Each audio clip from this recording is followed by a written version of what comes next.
Well, this morning's gospel reading gives me the opportunity to tell one of my favourite ever stories outside the Bible. It's an old Jewish story. I'm not sure what period it comes from or who wrote it.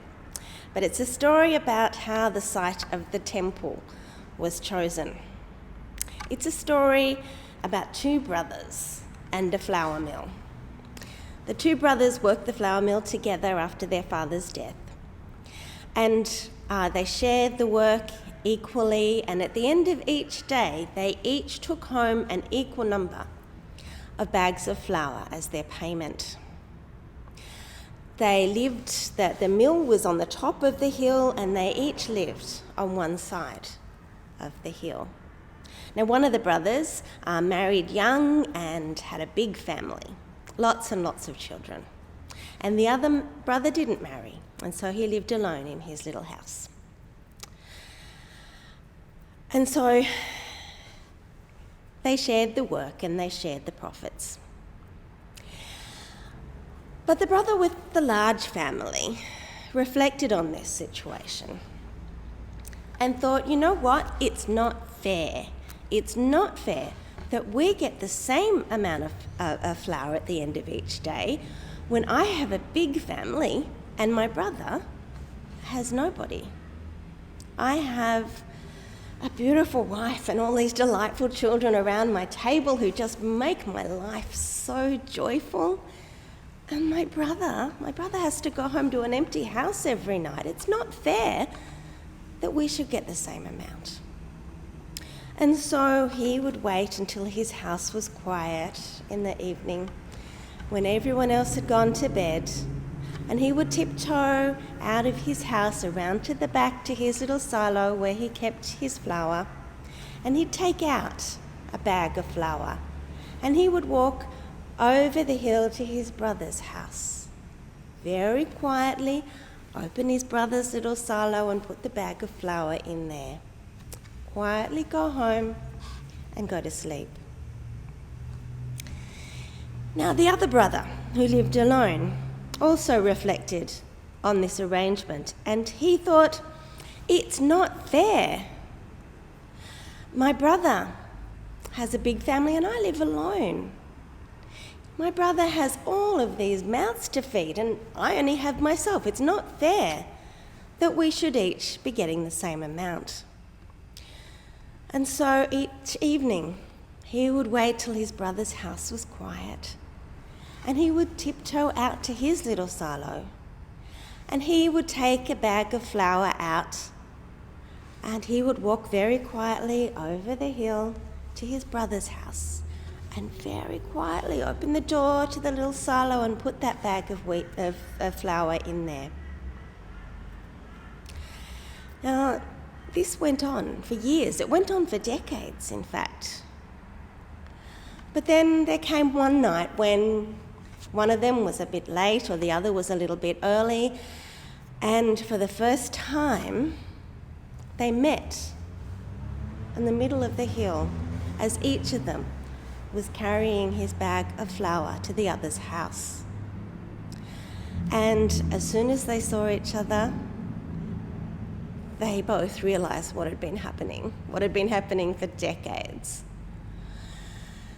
And they both put their bags of flour down and they embraced each other and they cried. And God said, "This is where I'm going to build my temple."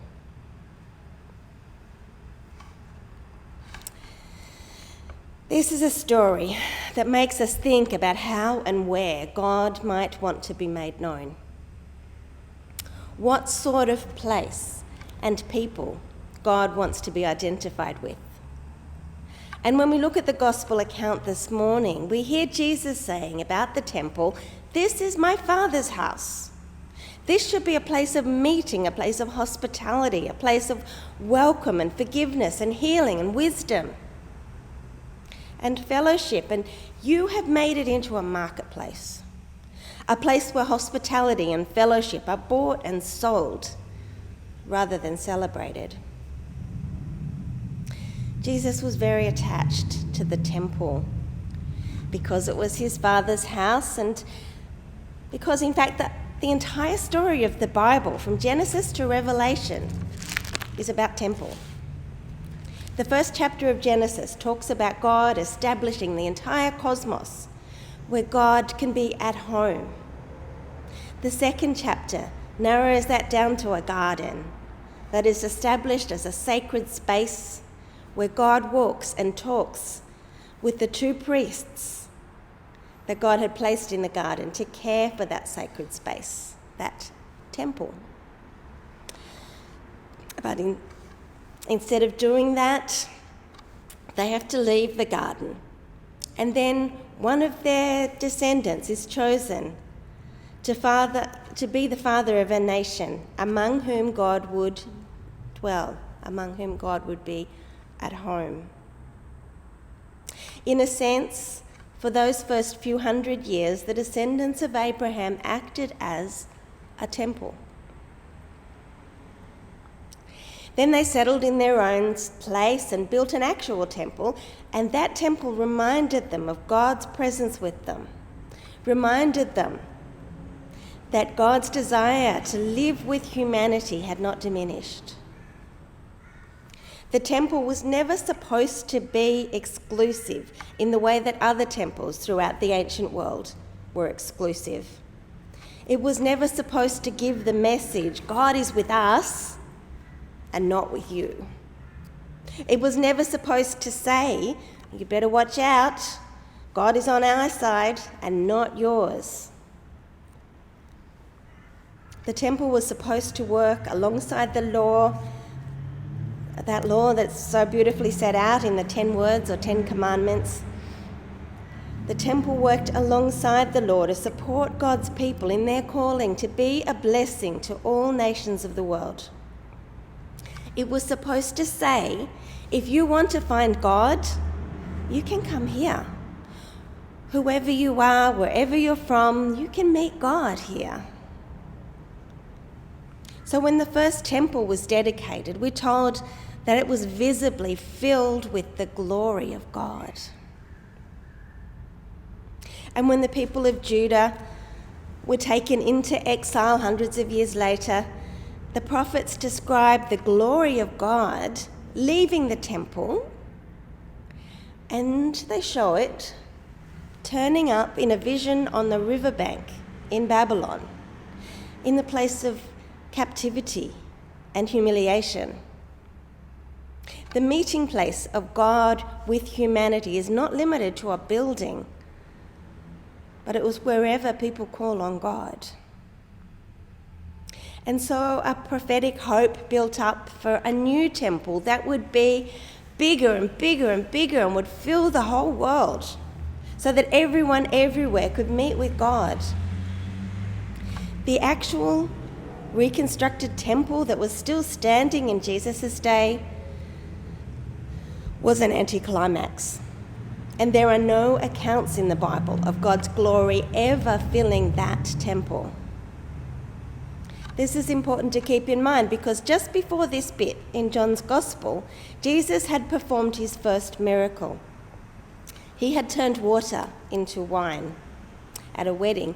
And John tells us that in that miracle, the disciples saw Jesus' glory, which John tells us is the glory of God. And so as we read about Jesus entering the temple, we are supposed to be wondering, is this the moment when the glory of God will return to the temple? There should be a sense of celebration and homecoming in this event, a sense of two pieces of a puzzle fitting perfectly into each other. But instead, Jesus made a whip and went through the temple, overturning everything and shouting at everyone and creating a stampede of sheep and cattle. This is jarring. This is not how it's supposed to be. The ordinary people of Jesus' time, the sort of people who followed Jesus, were gut-wrenchingly ambivalent about the temple. They loved it and hated it because on the one hand, the temple was deeply compromised. Jesus' assessment of the temple as a marketplace fits with what we know from history about what was going on there. Yet, the hope was still alive in those people that this could be and would one day be a place where God and humanity could dwell together. But what we know, and what the author of John's Gospel knows, is that about 40 years after Jesus made that whip and created that chaos, the temple would be completely destroyed. The hope that it would be a place of meeting between God and people of all nations was forever crushed. And what we know, and what Jesus knew, is that a building was never going to be the ultimate place of meeting between God and humanity. It was a signpost to the real temple, the place where God and humanity ultimately meet. The body of Jesus that would be destroyed and then 2 days later rebuilt eternally. That is the temple that we are invited into as followers of Jesus, now that we form his body on earth. And wouldn't it be great if we could say that all the faults of that temple system in Jerusalem were purged away in that transition from temple to Jesus to church? Wouldn't that be great? 2,000 years of history speak otherwise. And we have to ask ourselves often, is the church today in any way still a marketplace? Are we a place where all are welcome? A place of hospitality where everyone can find forgiveness and healing and wisdom and fellowship without regard to race or gender or education or life history? And I don't just mean here in Ashgrove, but the church in every place throughout the world. Is that how you might characterise it? And even if your experience of church has been completely positive, you just have to turn on the television to see that churches are no longer trusted or loved institutions in Australia. When Jesus entered that flawed, corrupted temple, he first challenged the corruption and then declared that he was willing to become broken for the people of that broken system. They may have been morally blind and they may have been corrupt and they might have been totally wrong, but he loved them anyway. And he let himself be broken because he had faith that there would be a resurrection. We are dealing with so much brokenness in so many ways this year. I don't know if you have felt it, but the reprieve that we looked forward to when 2020 ended has really not appeared. We have great systems for keeping COVID outbreaks under control. Vaccines have started to be rolled out. Yet, stress levels everywhere, throughout Australia, throughout the world, stress levels are continuing to rise. Lifeline and similar organisations say that demand for their services has continued to grow, has not levelled off and has not reduced as we come into 2021. Obviously, my stress levels are very high, having started the year with a serious head injury. But it's not just me. As I look around, so many people seem to be that deep in stress that has accumulated over a very challenging year. So whether or not this is relevant to the passage we're looking at this morning, I want to say, let's be really, really gentle with ourselves and with each other. The long-term stress that we have all experienced takes a toll on our bodies, leaving us tired and vulnerable to illness. And when we are tired, we are unlikely to be our best selves. So it becomes very easy to stumble into relationship difficulty. So let's be quick to forgive and to receive forgiveness. When I enter my second year in this parish in April, well, under normal circumstances, if there is any such thing, I would be wanting to support you in moving in new directions and initiating new projects that you are passionate about. That's what ministers normally do in their second year in a parish.